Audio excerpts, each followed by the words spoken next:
സഖാവിനൊക്കെ പോയപ്പോൾ സഖാവിനെ പറ്റി കൂടുതൽ വാചാലനാകുകയും അപ്പോൾ ഞാൻ ഈ പാട്ട് കേൾപ്പിച്ചു പറഞ്ഞു, ഇന്ന് ഈ പാട്ട് വേണം, ഞങ്ങൾ ജാഥ തുടങ്ങുന്നതെന്ന് പറഞ്ഞു. അന്ന് തന്നെ ഒന്നും കൂടി എഡിറ്റ് ചെയ്തു ആ പാട്ട് കൊടുക്കുകയും ആ പാട്ട് കേരളത്തിലൊരു തരംഗമായി മാറുകയാണ്. മനുഷ്യനാകണം ഉയർച്ച താഴ്ചകൾക്കതീതമായ സ്നേഹമേ, നിനക്കു ഞങ്ങൾ പേരിടുന്നതാണു മാർക്സിസം. മമ്മൂക്കയെ നാടകത്തിലേക്ക് കൊണ്ടുവന്നത് ഇ.കെ. അയ്മ. അപ്പോൾ അയ്മൂക്കൻ്റെ സിനിമയിൽ അഭിനയിക്കുന്ന കഴിഞ്ഞാൽ അദ്ദേഹം കിടപ്പിലായപ്പോൾ ഇപ്പോൾ മരിക്കുന്നതിൻ്റെ കുറച്ച് ദിവസം മുമ്പ് എനിക്ക് അതിൽ അഭിനയിക്കണം എന്ന് പറയുകയും ഊർജ്ജസ്വലമായിട്ട് അത് അഭിനയിക്കുകയും ഡബ് ചെയ്തു. അതിനുശേഷം 2-3 ദിവസം കഴിഞ്ഞ് അദ്ദേഹം മരണപ്പെടുന്നു. അപ്പോൾ നമ്മുടെ മാമുക്കയുടെ അവസാന സിനിമയാണ് ഈ ചോപ്പ് എന്ന് പറയുന്ന സിനിമ. നിങ്ങൾ അറിഞ്ഞതിലും എത്രയോ അകലെയാണ് ഇനിയും അറിയാനുള്ള അയമുക്ക. ഇജ്ജ് നല്ലൊരു മനുഷ്യനാവാൻ നോക്ക്. ഇത് പറഞ്ഞത് കിഴക്കൻ ഏറനാടിൻ്റെ രാഷ്ട്രീയ, സാമൂഹിക, സാംസ്കാരിക രംഗത്ത് തൻ്റെ തനതായ വ്യക്തിമുദ്ര പതിപ്പിച്ച ഒരു കലാകാരൻ ഇ.കെ. അയ്മു. ഇ.കെ. അയ്മുവിൻ്റെ ജീവിത കഥ ഒരു സിനിമയാകാൻ വേണ്ടി പോവുകയാണ്. ഒരു ചരിത്ര സിനിമ. കേരള എല്ലാ തിയേറ്ററിലും ഇത് റിലീസാകുന്നത് കേരളത്തിൽ. അപ്പോൾ ഇതിനകത്തെ പ്രധാന കഥാപാത്രം ഇ.കെ. അയ്മുവാണ്. ഈ ഇ.കെ. അയ്മുവിനെ തൻ്റെ തനതായ ശൈലിയിൽ അവതരിപ്പിച്ച കലാകാരനോടൊപ്പമാണ് ഞാനിപ്പോൾ ഉള്ളത്. അത് മറ്റാരുമല്ല, നമ്മുടെ കണ്ണൂരിൻ്റെ അനുഗ്രഹീത കലാകാരനായ സനിൽ മട്ടന്നൂരാണ്. അപ്പോൾ സനിലേട്ടനാണ് ഇപ്പോൾ നമ്മോടൊപ്പം ഉള്ളത്. സനിലേട്ട നമസ്കാരം. വളരെ വളരെ സന്തോഷമുണ്ട്. കാരണം ഒരു ചരിത്ര സിനിമ, നമ്മളൊക്കെ ചരിത്രങ്ങൾ മറന്നുകൊണ്ടിരിക്കുന്ന ഈ കാലഘട്ടത്തിൽ ഒരു ചരിത്ര സിനിമയ്ക്ക് ഇവിടെ തുടക്കം കുറിച്ചിരിക്കുകയാണ്. നമ്മുടെ ഈ കിഴക്കൻ ഏറനാടിൻ്റെ ചരിത്രം പറഞ്ഞുകൊണ്ട് നാടകത്തിൽ നിന്ന്.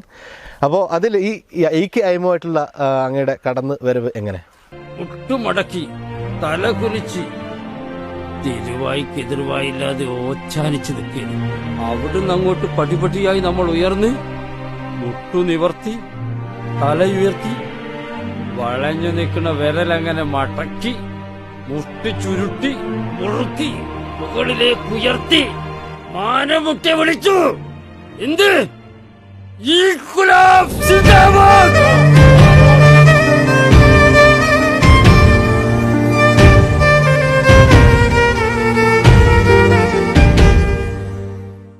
ഞങ്ങൾ ഇ.കെ. അയ്മുവിൻ്റെ ഒരു ചരമവാർഷികത്തിന് അതിൻ്റെ ഭാരവാഹികൾ നമ്മൾ നിലമ്പൂരേക്ക് ക്ഷണിക്കുന്നു. കരീം, എൻ്റെ തന്നെ സുഹൃത്തായ ആർട്ട് ഡയറക്ടർ മനു കള്ളിക്കാട്, ഇവരൊക്കെ അവിടേക്ക് ക്ഷണിക്കുമ്പോൾ ഞാനും ഇതിൻ്റെ സംവിധായകൻ രാഹുൽ കൈമൽ അവിടെ എത്തിയപ്പോൾ ഇ.കെ. അയ്മു എന്ന ഒരു കേട്ടതിനപ്പുറത്തേക്ക് ഒരു വലിയ ജീവിത പോരാട്ടത്തിൻ്റെ കഥ അദ്ദേഹത്തിനുണ്ടെന്ന് എനിക്ക് മനസ്സിലാക്കാൻ കഴിഞ്ഞു. കാരണം 1948 കാലഘട്ടം മുതൽ മൗലികവാദികളോടും ജമ്മി ഫ്യൂഡൽ വ്യവസ്ഥിതിയോടും ഒറ്റയ്ക്ക് പോരാടിയ ഒരാൾ. ഒറ്റയ്ക്ക് എന്ന് പറയുമ്പോൾ കൂട്ടത്തിൽ കുറേ അതുപോലെ സമാന്തരമായ ആളുണ്ടെങ്കിലും ഒരൊറ്റയാനായിട്ട് പോരാടുകയും തൻ്റെ ജീവിതം കൊണ്ട് ആ പോരാട്ടം സഫലമാക്കുകയും ചെയ്ത ഒരു മനുഷ്യൻ. അപ്പോൾ രാഹുൽജി പറഞ്ഞു നമുക്ക് ഇതിനെപ്പറ്റി ഒരു സിനിമ എടുക്കണം, ഇതൊരു വലിയ കഥയാണെന്ന്. രാഹുൽ കൈമല. അപ്പോൾ രാഹുൽ കൈമല പറഞ്ഞപ്പോൾ പറഞ്ഞു നിങ്ങളാണ് ഇതിലെ നായകൻ. അപ്പോൾ ഞാൻ പറഞ്ഞു ഇത് ഫഹദ് ഫാസിലോ അതുപോലെ ആരെങ്കിലും അത് ചെയ്യേണ്ടത്, ഞാനതിന് വേണ്ടി എല്ലാ സപ്പോർട്ടും ചെയ്യാം. കാരണം ഓൾറെഡി ഞാൻ മലയാള സിനിമയിൽ പ്രൊജക്ട് ഡിസൈനറായും അഭിനയിക്കുകയൊക്കെ ചെയ്തിട്ട്, പക്ഷേ ഈ വലിയൊരു കഥാപാത്രം ഏറ്റെടുക്കാനുള്ള ബുദ്ധിമുട്ട് ഞാൻ അറിയിക്കുകയും ഞങ്ങൾ ഇതിൻ്റെ തന്നെ ആദ്യമായിട്ട് ഇ.കെ. അയ്മു രംഗത്തേക്ക് കൊണ്ടുവന്ന നിലമ്പൂർ ആയിഷാത്തിനെ കാണാൻ പോകുന്നു. അത് കേരളത്തിലെ തന്നെ ആദ്യത്തെ വനിത, ഒരു മുസ്ലിം വനിതയും നാടകത്തിലേക്ക് അഭിനയിക്കുന്നത്. അത് EMSൻ്റെ നിർദ്ദേശപ്രകാരമായിരുന്നു അവർ വരുന്നത്. നാടകങ്ങൾ അന്ന് ആണുങ്ങളെ ആണ് പെൺവേഷം കെട്ടിയിരുന്നത്.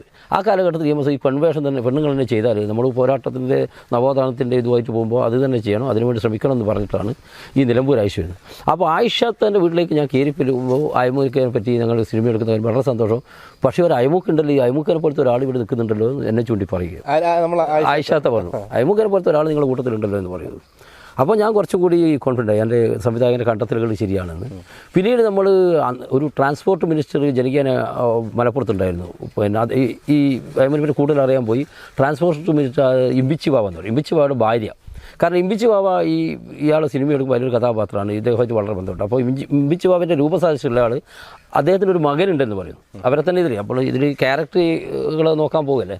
അപ്പോൾ ഇതിനെപ്പറ്റി ഇ.കെ. അയ്മുവിനെ പറ്റി സംസാരിച്ച് പോകുമ്പോൾ ഇമ്പിച്ചി ബാബൻ്റെ ഭാര്യ അവരകത്തുനിന്ന് വന്നിട്ട് കുറച്ച് സമയം എന്നെ തന്നെ നോക്കിയിട്ട് ഇ.കെ. അയ്മുവിൻ്റെ സിനിമ ഒരാളുണ്ടല്ലോ, ഇ.കെ. അയ്മുവിനെ പോലത്തെ ഒരാളുണ്ടല്ലോ എന്ന് വീണ്ടും പറയുന്നു.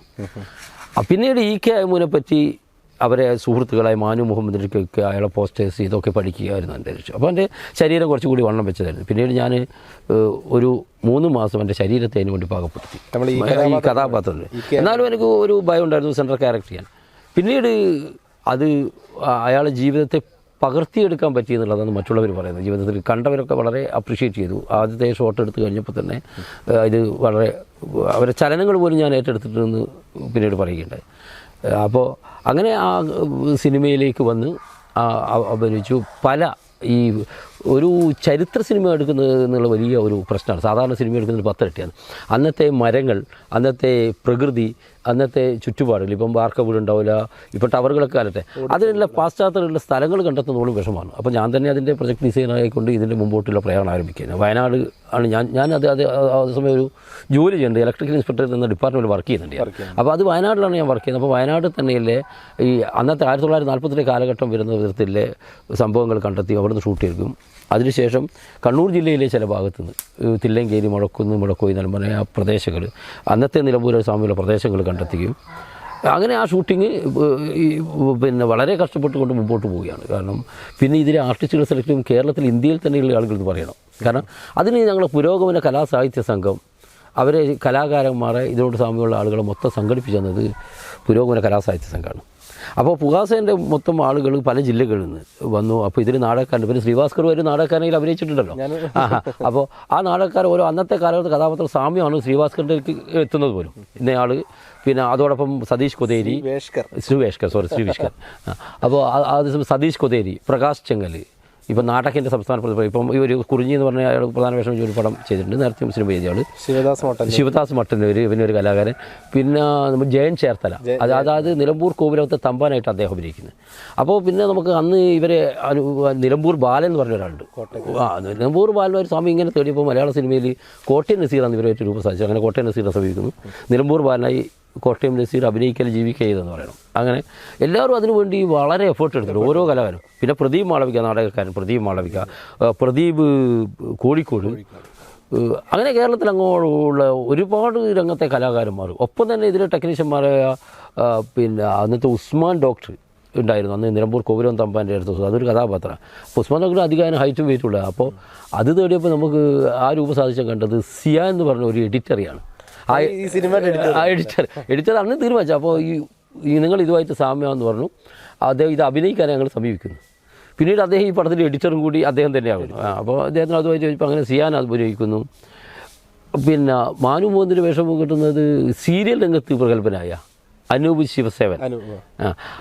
അപ്പോൾ അങ്ങനെ കണ്ടെത്തി ഇതിലെ ഒരു അന്നത്തെ ഖദീജ എന്ന് പറഞ്ഞ കഥാപാത്രം സരയു, അയമൂൻ്റെ ഭാര്യയായിട്ട് അഭിനയിക്കുന്ന സരയു എന്ന നടി. പിന്നീട് അതോടൊപ്പം തന്നെ ഉണ്ണീരി, പ്രകാശങ്ങൾ അഭിനയിക്കുന്ന ഭാര്യ വ്യവസായത്തിൽ തേടിപ്പോയത് നമ്മൾ ഒരു നർത്തകിയാണ്. ഇവർ കേരളക്കാരിയാണ്, ഹിമാചൽ പ്രദേശിലെ രഞ്ജന എന്ന് പറഞ്ഞിട്ട് അവർ. പിന്നീട് ഈ ജാനകി എന്ന കഥാപാത്രത്തെ ബോംബെയിൽ നിന്ന് കിട്ടി, അത് മലയാളികൾ തന്നെ കിട്ടിയത് ഇപ്പോൾ ഈ വാർത്തകൾ വന്നപ്പോൾ. അങ്ങനെ അതുകൊണ്ടാണ് അവർ ഇന്ത്യയിലുടനീളം സഞ്ചരിച്ച് ഒരു വലിയൊരു എഫേർട്ടാണ് ഈ സിനിമ വന്നത്. ആ സമയത്ത് എന്നാൽ മനുഷ്യനാകണം എന്ന ഈ നാടകത്തിൽ വരും മനുഷ്യനാകണമെന്ന് വരുന്ന ആ കൺസെപ്റ്റ് വരുന്ന പാട്ട് എഴുതാൻ മുരുകൻ കാട്ടാക്കടയോട് പറയുന്നു. അങ്ങനെ മുരുകൻ കാട്ടാക്കട നമ്മൾ ഉദ്ഘാടന സമയത്തിന് ആ പാട്ട് എഴുതി തരുന്നു. ഒരു 24 വരികൾ കണ്ടു. നമ്മളെ രാഹുൽ അതിൻ്റെ ഡയറക്ടർ അതിൽ 16 വരെ സോർട്ട് ചെയ്തെടുക്കുന്നു. അപ്പോൾ നമ്മുടെ സിനിമേൻ്റെ പേര് ചോപ്പാണ്. അത്തരം വേർഡുകളൊക്കെ ഉൾപ്പെടുത്തിക്കൊണ്ട് ഒരു പാട്ട് എഴുതുന്നു. ആ പാട്ട് നമ്മൾ അന്നത്തെ പിന്നെ സെക്രട്ടറി വിജയരാഘവട്ടൻ എടുക്കുക. അദ്ദേഹം ഈ പ്രദേശത്താണ്, നിലമ്പൂർ ബാലനുമായിട്ട് ബന്ധമില്ല. അപ്പോൾ വിജയരാഘവട്ടൻ അന്നത്തെ CPM-ൻ്റെ സംസ്ഥാന സെക്രട്ടറി. സഖാവിനൊക്കെ പോയപ്പോൾ സഖാവിനെ പറ്റി കൂടുതൽ വാചാലനാകുകയും അപ്പോൾ ഞാൻ ഈ പാട്ട് കപ്പിച്ച് പറഞ്ഞു, ഇന്ന് ഈ പാട്ട് വേണം, ഞങ്ങൾ ജാഥ തുടങ്ങുന്നതെന്ന്. അന്ന് തന്നെ ഒന്നും കൂടി എഡിറ്റ് ചെയ്തു ആ പാട്ട് കൊടുക്കുകയും ആ പാട്ട് കേരളത്തിലൊരു തരംഗമായി മാറി. കഴിഞ്ഞ ഇലക്ഷനൊക്കെ വെച്ച് അപ്പോൾ പടം തുടങ്ങിയില്ല, ഞങ്ങൾ തുടങ്ങാൻ പോകുന്നേലും. അതോടൊപ്പം തന്നെ ആ പാട്ട് പ്രശസ്തമായപ്പോൾ അതോട് 8 പാട്ടുകളുണ്ട് ഈ സിനിമയിൽ. 8 പാട്ടുകൾ വിദ്യാധരൻ മാഷ് പാടിയിട്ടുണ്ട്, സിത്താര പാടിയിട്ടുണ്ട്. അങ്ങനെ പിന്നെ പുതിയ കലാകാരന്മാരെ നമ്മൾ ഉൾപ്പെടുത്താൻ കൂടുതൽ ശ്രമിച്ചിട്ടുണ്ട്. അപ്പോൾ അങ്ങനെയുള്ള അന്നത്തെ കാലത്ത് ഈ അയമൂവിൻ്റെ കല്യാണത്തിന് MS ബാബുരാജ് വരെ അയമൂവിൻ്റെ പല നാടകം ബാബുരാജാണ് പല കായലരി അതൊക്കെ എഴുതി. ബാബുരാജ് എന്ന് പറയാൻ മലയാളത്തിൽ പറയേണ്ടല്ലോ സംഗീതം. അദ്ദേഹം ആണ് പല പാട്ടുകളും ഉണ്ണീരി എഴുതി അയമു ചെയ്ത് നാടകത്തിൽ ട്യൂൺ ചെയ്ത്. ഈ അയമുവിൻ്റെ കല്യാണത്തിന് അയാളൊരു പാട്ട് പാടിയിട്ടുണ്ട്. ഈ അയമു കല്യാണം കഴിച്ചു. ഇവർ മാത്രമല്ല, അതായത് യുദ്ധ കഴിയാതൊരു പെണ്ണിനാണെന്ന് അയമു കല്യാണം കഴിച്ചു. എല്ലാത്തിനും റബല അദ്ദേഹം. പിന്നെ മോളെ പേര് അന്നത്തെ കാലഘട്ടത്തിൽ മലപ്പുറത്ത് നിന്ന് നിർമ്മല എന്ന് മോക്ക് പേരിട്ടു. ഒരു മുസ്ലിം സമുദായത്തിൽ ഹിന്ദുവിൻ്റെ പേരിട്ട് മദ്രസയിൽ പോലും പ്രശ്നമുണ്ട്, ആ കുട്ടിയെ പുറത്താക്കുന്നു. അങ്ങനെ ഒരുപാട് പ്രശ്നങ്ങളുണ്ടായി. ഇയാൾ ചലിക്കാണ്ടിരിക്കുന്നു. പിന്നെ മുസ്ലിം പെണ്ണിന് നാടകത്തിൽ അഭിനയിച്ചതിൻ്റെ വേണ്ടി ഇയാളെ വീട് കത്തിക്കുന്നു. അന്നും അയാൾ ചിരിച്ചു കൊണ്ടിരിക്കുന്നു. അയാളെ ഒരു രീതി അതായിരുന്നു. ഭയങ്കര പോരാട്ടമായിരുന്നു അത്. ആ വീട് കത്തിക്കപ്പെട്ടു. പിന്നെ ആയിഷാനെ വെടിവെച്ചു, വെടികൊണ്ടില്ല. പിന്നീട് എറിഞ്ഞു ആയിഷത്തൊക്കെ അന്ന് ഏറ് കിട്ടിയിട്ട് ആ ചോര ഒലിപ്പിച്ചുകൊണ്ട് ആ നാടകം തീർത്തു എന്നുള്ളതാണ് ചരിത്രം. അങ്ങനെ പട്ടിണി കിടന്നു ഇത് അവരാ നാടകം കൊണ്ട് അവരെ ജീവിതം അവതരിപ്പിക്കുമ്പോൾ നമ്മൾ കുറച്ച് ബുദ്ധിമുട്ട് വലിയ ബുദ്ധിമുട്ടായിട്ട് പിന്നീട് തോന്നുന്നു. അവരുടെ ജീവിതം അറിയുമ്പോൾ അത് യഥാർത്ഥത്തിൽ ഇതൊരു സിനിമ ജനങ്ങളിൽ അറിയേണ്ടതാണ്, ചരിത്രം അറിയേണ്ട കാര്യം. ഇങ്ങനൊരു കാലം ഉണ്ടായിരുന്നു. MS ബാബുരാജ് അന്ന് അറിയപ്പെടുന്ന ആളാണല്ലോ, ഇന്നും അന്നും എന്നും നിലനിൽക്കുന്നത്. അപ്പോൾ ആ MS ബാബുരാജ് ഇദ്ദേഹത്തിൻ്റെ കല്യാണം, യുദ്ധ കഴിയാതെ പെണ്ണ് കല്യാണം വളരെ പോരാട്ടം. യുദ്ധ കഴിയാതെ ഒരു പെണ്ണിന് അന്നത്തെ കാലത്ത് മലപ്പുറം പോലെ പ്രദേശത്ത് കല്യാണം കഴിച്ചുകൊണ്ടിരുന്നു. പ്രശ്നങ്ങൾ ഉണ്ടാവുന്ന ഇവരുടെ സുഹൃത്തുക്കൾ പറഞ്ഞു. അതുകൊണ്ട് തന്നെ കല്യാണം കഴിക്കുന്നതെന്ന് പറയുന്ന ആളാണ്. അന്ന് പട്ടാളത്തിൽ ആരും ചേരാതപ്പോൾ നായ് പട്ടാളം, ബ്രിട്ടീഷ് പട്ടാളം ഇവർക്കുണ്ടായ മുറിവുകൾ ഉണ്ടാക്കിയിരുന്നു എറണാകുളം. അതുകൊണ്ട് പട്ടാളത്തിനൊന്നും ആരും പോയില്ല. അതുകൊണ്ട് തന്നെ പട്ടാളത്തിൽ പോയി ചേർന്നു ഇയാൾ. ആദ്യം പട്ടാളത്തിൽ ചേർന്നു. അവിടുന്ന് കലഹം ഉണ്ടാക്കി അവിടുന്ന് പിരിച്ച് വിട്ടിട്ടാണ് ഈയുടെ പ്രസ്ഥാനങ്ങൾ വളർന്നു വന്നപ്പോൾ, സാമൂഹ്യ പ്രസ്ഥാനം വളർന്നു അതിലേക്ക് അണിചേർന്നിട്ടാണെന്ന് ഒഴിവായി വരികയാണ് പറയുമ്പോൾ. പിന്നീട് റേഷൻ കട നാട്ടുകാർക്കൊക്കെ കൊടുത്ത് റേഷൻ കട പൂട്ടിപ്പോയി. എല്ലാവർക്കും സൗജന്യമായിട്ട് പാവപ്പെട്ടവർക്ക്. പക്ഷേ ഇയാൾ വീട്ടിൽ പട്ടിണിയായപ്പോഴും ഭക്ഷണം കൊടുത്തിരുന്നുള്ള യഥാർത്ഥം. അപ്പോൾ ഞാൻ ഇവരെ കുടുംബക്കാരും ഇതുവരെയായിട്ട് ഈ ചരിത്രങ്ങൾ മനസ്സിലാക്കിക്കൊണ്ടാണ് ഞങ്ങൾ പോകുന്ന ആളൊരു യാത്ര തന്നെ. കുറേ കാലം, ഒരു വർഷത്തോളം ഇതിനെ റിസർച്ച്. കാരണം പ്രത്യേകിച്ച് എഴുതപ്പെട്ട ഒന്നുമില്ല. അന്നത്തെ നാടകത്തിൻ്റെ പറ്റി അവലോകനം ചെയ്യുന്ന പുസ്തകത്തിൽ ഇയാളുടെ പേര് അധികം രേഖപ്പെടുത്തി. കാരണം ഇയാളൊരു റബലായതുകൊണ്ട് കൂടിയാണ്. അപ്പോൾ ഈ ബാബുരാജ് അന്ന് ഇയാളെ കല്യാണത്തിനൊരു പാട്ട് പാടിയിട്ടുണ്ട്. പക്ഷേ ആ പാട്ട് നമുക്ക് കിട്ടിയില്ല. പക്ഷെ അത് ഞങ്ങൾ റീക്രിയേറ്റ് ചെയ്തിട്ടുള്ളൂ. മാനത്തെ ചന്ദ്രൻ എന്ന് പറഞ്ഞ ആ പാട്ട് അത് ഞാൻ പാടാനറിയില്ല. എന്നാലും മാനത്തെ ചന്ദ്രൻ വെളുക്കിച്ചിരിക്കുന്നത് ഖദീജ ഹൂറിയുടെ കൽഭകം ചോക്ക് അങ്ങനെ പറഞ്ഞിട്ടുള്ളൊരു വരിയാണ്. അപ്പോൾ വളരെ മനോഹരമായിട്ട് വിശ്വനാഥ് ഗേത്ത് എന്ന് പറഞ്ഞ ആൾ, ഈ രാഹുൽ കൈമലയുടെ ഫാദർ ആയതുകൊണ്ടല്ല അയാൾ എഴുതിയത്. അയാൾ പിന്നെ ഈ വിശ്വനാഥ് ഗേത്ത് എന്ന് പറഞ്ഞാൽ ഇതിൻ്റെ ഏറനാടൻ ഭാഷകൾ അറിയാം. അയാൾ നാടകക്കാരനാണ് പണ്ടേ. അല്ലെങ്കിൽ ഒരു കെമിക്കൽ എഞ്ചിനീയറായിട്ടും ദേശീയ അവാർഡ് കിട്ടിയ നാടകത്തിൻ്റെ ആ കെമിക്കൽ എഞ്ചിനീയർ ഗോളി അറിയാൻസിലെ കെമിക്കൽ എഞ്ചിനീയറാണ്. അപ്പോൾ നാടകക്കാർക്കൊക്കെ അറിയുന്ന അദ്ദേഹം മനോഹരമായിട്ട് ഈ വരികളിൽ ചുറ്റപ്പെടുത്തി. മാത്രമല്ല അദ്ദേഹം പിന്നെ ഇതിൻ്റെ ഏറനാടൻ ഭാഷ, രാഹുൽ കൈമലയാണ് ഇതിൻ്റെ തിരക്കഥ എഴുതിയത് പോലും. തിരക്കഥയിൽ വേണ്ട എല്ലാ കാര്യങ്ങളും ചെയ്യുന്ന അദ്ദേഹം. കഥ എഴുതിയ ഭാഷ വേണമല്ലോ. ഭാഷയും അന്നത്തെ സംസ്കാര ഭാഷ കൂടുതൽ അറിയുന്നത്. അന്ന് ചില പ്രത്യേക ലാംഗ്വേജ് ആണല്ലോ ഈ മലപ്പുറത്തിൻ്റെ ഏറനാട് ലാംഗ്വേജ്. അത് ഇതിൽ വന്നിട്ടുണ്ട്. അപ്പോൾ അതിനുവേണ്ടി അദ്ദേഹത്തെ സമീപിച്ചു. പിന്നെ ഇതിൽ പ്രത്യേകത പറയുന്നത് ഇതിൽ ഞാൻ നായകനാകുന്നതിൽ ഒരു ഇതേ ഉള്ളൂ. ബാക്കി എല്ലാ അധികായകന്മാരെ ആളുകളാണ്. ഒന്നെന്ന് പറഞ്ഞാൽ ഇതിൽ മനു കള്ളിക്കാട് എന്ന് പറഞ്ഞ ആർട്ട് ഡയറക്ടർ, അദ്ദേഹം അഭിനയിച്ചിട്ടുണ്ട്. അദ്ദേഹം 5ഓളം അന്തർദേശീയ ലിംക പുരസ്കാരം, വരായണമൊക്കെയല്ല, കൊളാസ് എന്ന് പറഞ്ഞ രൂപയൊക്കെ ഉണ്ടാക്കുന്നത്. ഇപ്പോൾ UK ഉള്ളത് അദ്ദേഹമാണ് ഇതിൻ്റെ ആർട്ട് ചെയ്തിരിക്കുന്നത്. പിന്നെ സിയാൻ സ്റ്റേറ്റ് അവർ ഒരുപാട് അംഗീകാരങ്ങൾ. സിയാൻ ശ്രീകാന്ത് എന്ന എഡിറ്റിങ്. പിന്നെ പുനലൂർ രവി എന്ന് പറയുന്ന മേക്കപ്പിന് അന്ന് സത്യം മുതൽ ഇപ്പോഴത്തെ പുതിയ തലമുറ മേക്കപ്പ്.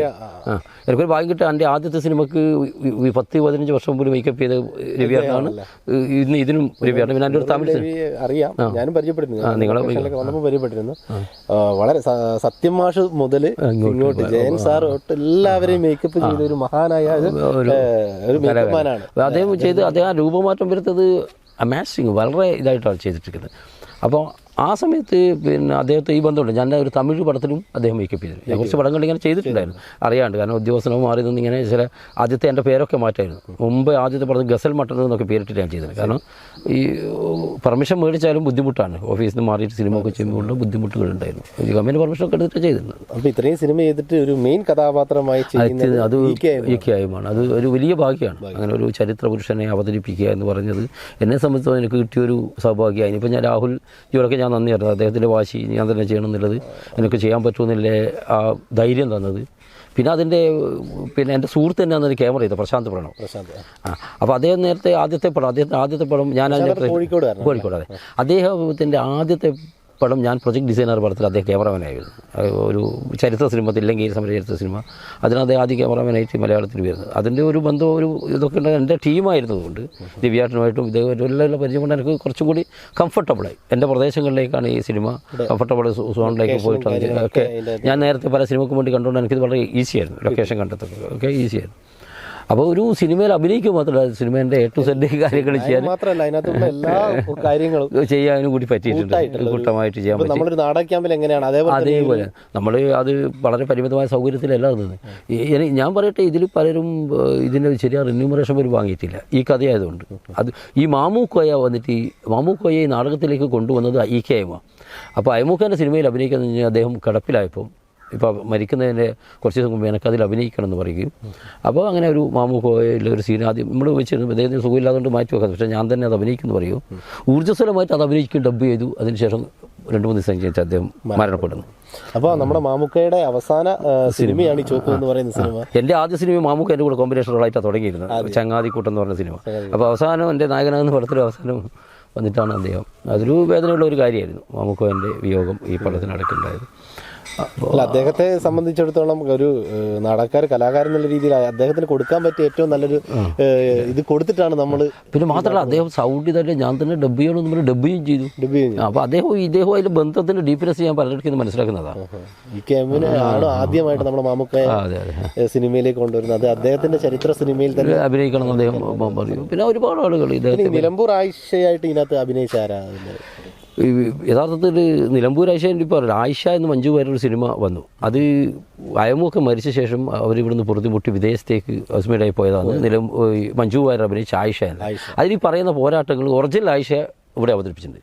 ഈ വിദേശത്തേക്ക് പോകുന്നതിൽ ആയിഷേൻ്റെ രൂപം അതിന് മുമ്പിൽ അവർ അദീന എന്ന് പറഞ്ഞൊരു പെൺകുട്ടിയാണ്. ഇവരോട് സാമ്യമുള്ള തന്നെ ഈ രൂപങ്ങൾ സാമ്യം തന്നെയാണ് അതിന് പ്രശ്നം. നാടകം അഭിനയിക്കുന്ന കാലഘട്ടത്തിൽ അത് അദീന എന്ന് പറഞ്ഞൊരു പെൺകുട്ടിയാണ്, ഒരു കണ്ണൂർക്കാരിയാണ്. വളരെ മനോഹരമായിട്ട് ആ കുട്ടി കഥാപാത്രം ചെയ്തിട്ടുണ്ട്.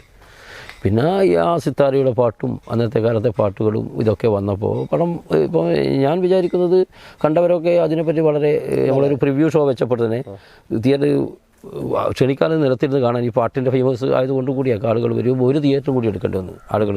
കാരണം നമ്മൾ അതിൻ്റെ പ്രൊഡ്യൂസർക്കും അവർക്കൊന്നും കാണാൻ പറ്റിയില്ല, എല്ലാവരും പുറത്തായിപ്പോയി അത്രയധികം. അപ്പോൾ ആ ഒരു ഇതിൻ്റെ തുടക്കത്തിൽ തന്നെ നമുക്കൊരു ഹൈപ്പ് അതിൽ കിട്ടിയിരുന്നു, സിനിമ പാട്ടുകളിലൂടെയും സിനിമയിലൂടെയും. അപ്പോൾ എന്തായാലും എത്തുമ്പം ജനങ്ങൾ സ്വീകരിക്കുമെന്ന് പ്രതീക്ഷിക്കുന്നു. നല്ല രീതിയിൽ ഇത് ആളുകൾ കാണേണ്ട ഒരു സിനിമയാണ്. പിന്നെ ആളുകൾ കണ്ടാൽ നമുക്ക് പിന്നെ വലിയ പ്രൊമോഷൻ ചെയ്യാനുള്ള ഒരു വലിയൊരു ഇതിലൊന്നും ചെയ്ത ആൾ കാണാം. അപ്പോൾ അത് നമുക്ക് അങ്ങനെ പ്രൊമോട്ട് ചെയ്യാനുള്ള സാമ്പത്തികം ഇതിപ്പോൾ ഇതിൻ്റെ പ്രൊഡ്യൂസറായിട്ട് വന്ന് ഗേറ്റ് വേ സെക്യൂരിറ്റി ഇതാണ്. അദ്ദേഹം സിനിമക്കാരനല്ല, അത് സിനിമയോട് താല്പര്യമില്ല. പക്ഷേ ആ പാട്ടും ചോപ്പ് എന്ന സിനിമ ഞാനുമായിട്ടുള്ളൊരു ബന്ധവും അതൊക്കെ വെച്ചിട്ട് പൈസയ്ക്ക് വേണ്ടി ചെയ്തതല്ല. അപ്പോൾ ഇത് ഞാൻ നിങ്ങൾ പടം പൂർത്തിയാക്കും, സാമ്പത്തികം നിങ്ങൾ പൂർത്തിയാക്കും, ഞാൻ അതിൻ്റെ പ്രൊഡ്യൂസറായിട്ട് നിൽക്കാമെന്ന് പറഞ്ഞു. അപ്പോൾ നമ്മളെല്ലാവരും കൂടി സഹകരിച്ച് മൂപ്പർ മെയിൻ പ്രൊഡ്യൂസറായിട്ട് അതിൽ വരികയും ബാക്കി എല്ലാവരുടെ സപ്പോർട്ടും കൊണ്ടാണ് സിനിമ ഉപയോഗിച്ചത്. അപ്പോൾ കാരണം ഈ ചരിത്ര സിനിമയാണ്ട് മറ്റു സിനിമകളൊക്കെ എക്സ്പെൻസ് കൂടുകയും ഓരോ സാഹചര്യവും ഉണ്ടാക്കാനും ക്രിയേറ്റ് ചെയ്യാനുള്ള ഒരു ടൈമും എടുക്കും. അങ്ങനെ കുറച്ച് ഒരു 2 മാസങ്ങളിലായിട്ട് കേരളത്തിൻ്റെ പല ഭാഗത്തുമാണ്. നിലമ്പൂർ തുടങ്ങി നിലമ്പൂരിൽ തന്നെ അവസാനിച്ച് അതിനോടൊക്കെ നീതി പുലർത്തിയിട്ടുണ്ട്. ബാക്കി ഭാഗങ്ങൾ എനിക്ക് തോന്നുന്നു പിണറായി, ചേരിക്കൽ, പെരളശ്ശേരി, മുഴപ്പിലങ്ങാട്, തില്ലങ്കേരി, പിന്നെ ആറളം പുഴക്കരി ആറളം, പിന്നെ അവിടെയൊക്കെ നിങ്ങൾ ഷൂട്ട് ചെയ്ത നാടകം സ്റ്റേജ് കെട്ടി പുഴക്കരി സ്റ്റേജ് കെട്ടി. പിന്നീട് അങ്ങനെ വീണ്ടും നിലമ്പൂരെ പല ഭാഗങ്ങളിലൊക്കെ ഇത് ഷൂട്ട് ചെയ്തു, പുരളിമലയുടെ ഭാഗങ്ങൾ. അപ്പോൾ അങ്ങനെ ഒരു നയന മനോഹരമാണ് എൻ്റെ ചിത്രങ്ങൾ, നല്ല രീതിയിൽ അമ്പ്രവാളികളും ഇതൊക്കെ. പിന്നെ വേറൊരു പ്രത്യേകത, ഇതിൻ്റെ മ്യൂസിക് ഡയറക്ടർ PJ പൗലോസ് ജോൺസ്, അദ്ദേഹത്തിന് ഈ വർഷത്തെ ഡാനിയൽ അവാർഡ് കിട്ടി. ഡാനിയൽ അവാർഡ് മ്യൂസിക്കിൻ്റെ അദ്ദേഹത്തിന് കിട്ടിയിരിക്കുന്നത്. അപ്പോൾ ഇതിനെ അവാർഡുകൾ തേടി വരുന്നത് മുരുകൻ കാട്ടാക്കട ഈ പാട്ടിന് ഒരു അവാർഡ് കിട്ടിയിട്ടുണ്ട്. അപ്പോൾ അത് വളരെ ഭംഗിയായിട്ട് കാര്യങ്ങൾ പോയതിൻ്റെ തെളിവായിട്ടാണ് ഇത് നമ്മൾ കാണുന്നത്. നമ്മുടെ ഈ പാട്ട് ഇറങ്ങിയതിന് ശേഷം വർഷങ്ങൾ കഴിഞ്ഞിട്ടാണ് ഈ സിനിമ ചിത്രീകരണം ആരംഭിക്കുന്നത് അല്ലേ? പിന്നെ ആ പാട്ടിൻ്റെ ഇതുകൊണ്ട് പലരും അത് പല രൂപത്തിൽ ചെയ്തു വെച്ചിട്ടുണ്ടെങ്കിലും ഒറിജിനൽ വീഡിയോ ഒക്കെ ഇറങ്ങുന്നു. അപ്പോൾ അന്ന് ആ സാഹചര്യമുണ്ട്. ബഹുമാനപ്പെട്ട മുഖ്യമന്ത്രിയായിരുന്നു അന്ന് ഇത് ഉദ്ഘാടനം ചെയ്യുമ്പോൾ ഇതിൻ്റെ ടൈറ്റിൽ ലോഞ്ചിങ് അന്നത്തെ സമയത്ത് ചെയ്ത്. അപ്പോൾ കുറച്ച് സമയം എടുത്തു നമ്മുടെ ഈ ഒരു പരിപാടിക്ക് ആളെ കണ്ടെത്തുക. ഇങ്ങനെ ഒരു വലിയൊരു സഭയായിരുന്നു. സിനിമയെ ഒരു ബിസിനസ്സായിട്ട് കാണുന്ന ആൾക്കാരായിരുന്നില്ല. രാഹുൽ എന്ന് പറഞ്ഞാൽ അദ്ദേഹം 10-25 വർഷമായിട്ട് മലയാള സിനിമ ഫീൽഡിലാണ്, ടെലിവിഷൻ ഫീൽഡിലാണ്. അപ്പോൾ മൂപ്പർ ഒരു നല്ല സിനിമ എടുക്കാന്നുള്ള ഉദ്ദേശത്തിലാണ്. മുൻകാലത്തിൽ ഇതുമായിട്ട് ബന്ധമില്ലാണ്. പക്ഷേ നല്ലൊരു സിനിമ എടുക്കാമെന്ന് കാത്തിരിപ്പാണ് അതിൻ്റെ അവസാനം. മറ്റു സിനിമകളൊക്കെ സഹായിച്ചിട്ട് പേര് വെക്കില്ല, അങ്ങനെയൊക്കെ ചെയ്യുന്ന ഒരാളാണ്, പ്രത്യേക ആൾ, എഴുത്തുകാരനാണ്. ഇപ്പോൾ നോവൽ ഇതൊക്കെ എഴുതി എന്ന് പറഞ്ഞൊരു നോവൽ ഒരു കഥ റിലീസ് ചെയ്തിട്ടുണ്ട്. അങ്ങനെ ഉണ്ട്. അപ്പോൾ എല്ലാവരും മെച്ചപ്പെട്ട ആളുകൾ കൂടി എനിക്കിതൊക്കെ ചെയ്യാൻ പറ്റി. നമ്മൾ ബഹുമാനിക്കുക ആരാധിക്കുന്ന ആർട്ടിസ്റ്റുകൾ കൂടി നായകവേഷം ചെയ്യാൻ പറ്റി. അതിൻ്റെയൊക്കെ ഒരു സന്തോഷം. പിന്നെ ഇതിന് പുറമെ ഞാൻ ശരിക്കും പറഞ്ഞാൽ കല ഇതുമായിട്ട് ബന്ധമുണ്ട്. ഞാൻ നേരത്തെ ഗിറ്റാറിസ്റ്റായിരുന്നു, രമേശ് നാരായണൻ്റെ ശിഷ്യനായിട്ട് ഗിറ്റാറിസ്റ്റായിരുന്നു. പിന്നെ നേരത്തെ സംഘചേതന പോലെയുള്ള നാടക കൊറിയോഗ്രാഫറുമായിരുന്നു. അങ്ങനെ ഈ രംഗമായിട്ട് ഒരുപാട് കാലമായിട്ട് നിൽക്കുന്നുണ്ട്. പിന്നെ പുരോഗമന പ്രസ്ഥാനങ്ങൾ, പരിഷത്ത്, ശാസ്ത്രായുധ പരിഷത്തിലും ഇതിലൊക്കെ പഠിക്കുന്ന സമയത്ത് തന്നെ ഞാൻ ഓൾറെഡി ഓർക്കസ്ട്ര രൂപീകരിച്ച് പുറം പോയിട്ട് നാടകം കളിച്ച് കാശ് വാങ്ങുമായിരുന്നു. അവിടുത്തെ ആളുകൾ സംഘടിച്ച് എൻ്റെ സ്ഥാപനങ്ങളിൽ, പിന്നെ ഞാൻ പഠിക്കുന്ന ഇൻസ്റ്റിറ്റ്യൂട്ടുകളിലൊക്കെ പോയിട്ട്. അത് അന്നത്തെ കാലത്തെ ഒരു രീതിയാണ്. അതിൽ നിന്നാണ് ഇതിനോടുള്ള ഒരു പാഷനൊക്കെ വന്നത്. സ്റ്റേറ്റ് ലെവലൊക്കെ മത്സരിച്ച് നമുക്ക് അംഗീകാരം കൊണ്ടും നമുക്കിത് അഭിനയിക്കാൻ പറ്റുന്നതിന് മോഹം കൊണ്ടാണ് ഇതിലേക്ക് ഇങ്ങനെ വന്നത്. അങ്ങനെയാണ് ഇതിലേക്ക് എത്തിപ്പെടുന്നത്. ഇത് വലിയ റിസ്ക്കാണ്. ഒരു വസ്തു ജോലിയും അതുമൊക്കെ ആയിട്ട് നടക്കുമ്പോൾ. അപ്പോൾ ഒരുപാട് ചോപ്പിൻ്റെ ഒരുപാട് വിശേഷങ്ങൾ പറഞ്ഞു, ഒരുപാട് സിനിമകളിലൊക്കെ അഭിനയിച്ചിട്ടുണ്ട്. പക്ഷേ നമ്മുടെ ഏറനാട്, കിഴക്കൻ ഏറനാടിൻ്റെ ഒരു നാടകവും ചരിത്രവും രാഷ്ട്രീയ സാമൂഹിക രംഗത്തൊക്കെയുള്ള അന്നത്തെ കാലഘട്ടത്തെ നമ്മുടെ ഏറ്റവും പ്രധാനപ്പെട്ട ഒരു കഥാപാത്രമായ EK അയ്മു എന്നുള്ള ഒരു മനുഷ്യൻ്റെ ജീവിത കഥയാണ് ഇപ്പോൾ നമ്മുടെ സനലേട്ടൻ ഇപ്പോൾ നമ്മോട് പങ്കുവച്ചിരിക്കുന്നത്. അപ്പോൾ സനലേട്ടാ, എന്താണ് ഈ ചോപ്പിനെക്കുറിച്ചും അതുപോലെ തന്നെ EK അയ്മുവിനെക്കുറിച്ചും നമ്മുടെ പ്രേക്ഷകരോട്, ഏജനറ്റിൻ്റെ പ്രേക്ഷകരോട് പറയാനുള്ളത്? ഇത് ഒരു കാലഘട്ടത്തിൽ തിരിച്ചറിയാൻ എല്ലാവരും കാണേണ്ട ഒരു സിനിമയാണ്. അന്നത്തെ കാലത്ത് ഇന്ന് അഭിനയിക്കുന്നവർക്കൊക്കെ അന്നത്തെ കാലത്ത് ഇങ്ങനെ കുറേ ആളുകളുടെ സ്ട്രഗിളാണ് ഇന്ന് നമ്മൾ അനുഭവിക്കുന്ന സ്വാതന്ത്ര്യവും സൗകര്യവും ഇതും എന്ന് മനസ്സിലാക്കണം. ഒപ്പം തന്നെ നമ്മളെപ്പോലത്തെ സാധാരണ ആളുകൾ ചെയ്ത ഈ സിനിമ തിയേറ്ററിൽ പോയി എല്ലാവരും കണ്ട് നമ്മൾ ഈ എഫേർട്ടിനില്ല ഒരു ഇത് തരാം. എല്ലാവരും തിയേറ്ററിൽ ആദ്യ ദിവസം തന്നെ പോയി കാണുകയും, പരിമിതമായ തിയേറ്ററുകൾ ഉണ്ടാകുമെന്ന് എനിക്ക് തോന്നുന്നു. കാരണം ഞങ്ങൾ അതൊരു സിനിമ ബിസിനസ്സായിട്ട് കാണുന്നവരല്ല. ഒപ്പം തന്നെ ഇത്തരം മെസ്സേജുകൾ ആളിലേക്ക് എത്തിക്കുക എന്നുള്ള ഉദ്ദേശം പ്രധാനമായിട്ട് ഇതിൻ്റെ കച്ചവടത്തിൽ. അപ്പോൾ അതുകൊണ്ട് എല്ലാവരും സഹകരിക്കുക. നമ്മൾ ഒരുപാട് ആൾ എഫേർട്ട് ഇത്തരം നല്ല സിനിമകൾക്ക് വേണ്ടി സാമ്പത്തിക സഹായം ചെയ്ത എല്ലാവർക്കും നന്ദി പറയുന്നു. അത്ര ആളുകൾക്ക് തിരിച്ചു കിട്ടണം. പല ബുദ്ധിമുട്ടിയിട്ട് അതിനുവേണ്ടി എല്ലാവരും ഈ സിനിമയിൽ സഹകരിച്ച് സിനിമ കാണണമെന്ന് കൂടി വിനീതമായി അഭ്യർത്ഥിക്കുന്നു. അപ്പോൾ സനലേട്ടനാണ് പറഞ്ഞിരിക്കുന്നത്. അപ്പോൾ മലയാള സിനിമയിൽ ഇതേപോലെ മുഖമുള്ള വേറൊരു കഥാപാത്രങ്ങൾ ഒന്നും ഇതുവരെ ഇല്ല. അപ്പോൾ ഈ ചോപ്പ് എന്ന് പറയുന്ന സിനിമയിൽ ഇത്രയും നല്ലൊരു നായക വേഷം ചെയ്തിട്ട് ഇനി ഈ റിലീസായതിനു ശേഷം ഒട്ടനവധി മലയാള സിനിമകൾ ഉൾപ്പെടെ തമിഴ്, അതുപോലെ തന്നെ നമ്മുടെ ഇന്ത്യൻ സിനിമയിൽ ഉൾപ്പെടെ സനലേട്ടന് ഒരു മികച്ച രീതിയിലുള്ള മുന്നേറ്റം ഉണ്ടാകട്ടെ എന്ന് ഞങ്ങൾ ആശംസിക്കുകയാണ്. അപ്പോൾ ഈ ചുരുങ്ങിയ സമയം ചോപ്പിൻ്റെ വിശേഷങ്ങൾ പങ്കുവെച്ച സനലേട്ടന് 1000 നന്ദി അറിയിക്കുകയാണ്. എന്തായാലും ഞാൻ സിനിമ തന്നെ എൻ്റെ ജീവിതമായി എടുക്കാനുള്ള തീരുമാനമാണ്. ഇപ്പോൾ ഇനിയുള്ള കാലഘട്ടം ഞാൻ സർവീസിൽ നിന്ന് ഒഴിവാക്കിക്കൊണ്ട് സിനിമയിലേക്ക് പൂർണ്ണമായും ഇത്തരം സിനിമകൾ ഇതിൻ്റെ ഫ്രെയിം കണ്ടിട്ട് പലരും പുതിയ സിനിമകളിലേക്ക് ക്ഷണിച്ചിട്ടുണ്ട്. പ്രധാന കഥാപാത്രമായിട്ട് തന്നെ പുതിയ സിനിമകളിൽ ക്ഷണിച്ചിട്ടുണ്ട്. മാജിക് എന്ന് പറഞ്ഞൊരു സിനിമയിലൊക്കെ ക്ഷണിച്ചിട്ടുണ്ട്. അപ്പോൾ ഇനി ആ സിനിമ അഭിനയം തന്നെ ജീവിതമാക്കാൻ തീരുമാനിച്ചു. അതിൻ്റെ ധൈര്യം ഇതും ഈ സിനിമയോടെ എനിക്ക് കിട്ടിയിരിക്കുന്നു. അഭിനയിക്കാൻ പറ്റുമെന്നുള്ളത് ഉറപ്പുണ്ട്. അഭിനയിച്ചിട്ടുണ്ടെന്ന് മറ്റുള്ളവർ പറഞ്ഞപ്പോഴാണ് കൂടുതൽ ഉറപ്പായത്. എന്തായാലും സന്തോഷം. ഇതിനു വേണ്ടി എന്നെ പാകപ്പെടുത്തി എന്നെ സഹായിച്ച എല്ലാ ടെക്നീഷ്യന്മാർക്കും എൻ്റെ കൂടെ നിന്ന താങ്കളടക്കമില്ല എല്ലാ നാടകക്കാർക്കും എൻ്റെ നന്ദി അറിയിക്കുന്നു. നന്ദി, നമസ്കാരം. Okay, thank you.